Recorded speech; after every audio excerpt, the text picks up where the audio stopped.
guys, what's up? This is Jay and welcome to another video to my vlog here in my newest YouTube channel.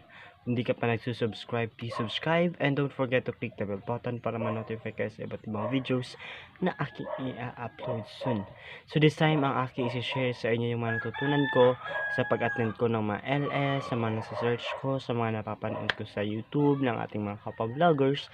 Dahil small YouTubers pa lamang tayo or ako, i-share ko sa inyo guys yung naalaman ko kung paano nga ba natin maiwasan ang copyright at spams. So ayan, base guys nga doon sa aking mga natutunan, first one, para maiwasan natin guys yung spam, ay kinakailangan guys iwasan natin yung pagko-comment ng mga words na undesirable, gaya guys ng sub to sub, please subscribe, hug to hug, yung mga ganyan guys. Bakit? Kasi, sabi daw, kapag daw ginamit mo yan sa mga comment section mo, kapag nagko-comment ka sa isang videos, guys, maaari kang ma-spam. Kasi guys, nakikita po yan ni YouTube. Nare-recognize po yan ni YouTube. Tapos, pangalawa, yung pagko-comment guys agad-agad sa mga videos kahit di mo pa ito napapanood. Yes, yung pag-comment, pag-like, pag-subscribe guys sa isang channel na kung saan di mo pa napapanood yung mga videos guys, masyadong halata. Mahahalata ni YouTube guys na spammers ka. Kaya maaring ni channel mo ma-spam at yung channel na sinubscribean mo agad-agad kahit di mo pa ito pinapanood. So yun guys yung mga ilang ways kung bakit nga ba tayo na-spam at kung paano natin sila maiwasan.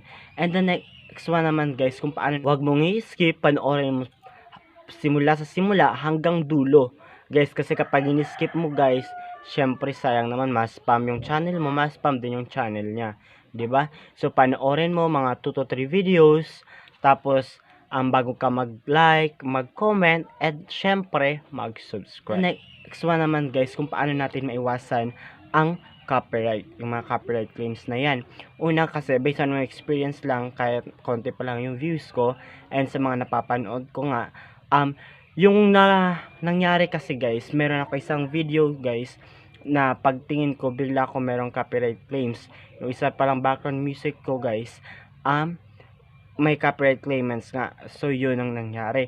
Yung ginawa ko guys, i-minute ko lang guys yung video. So nawala yung background music na yon sa part na yon.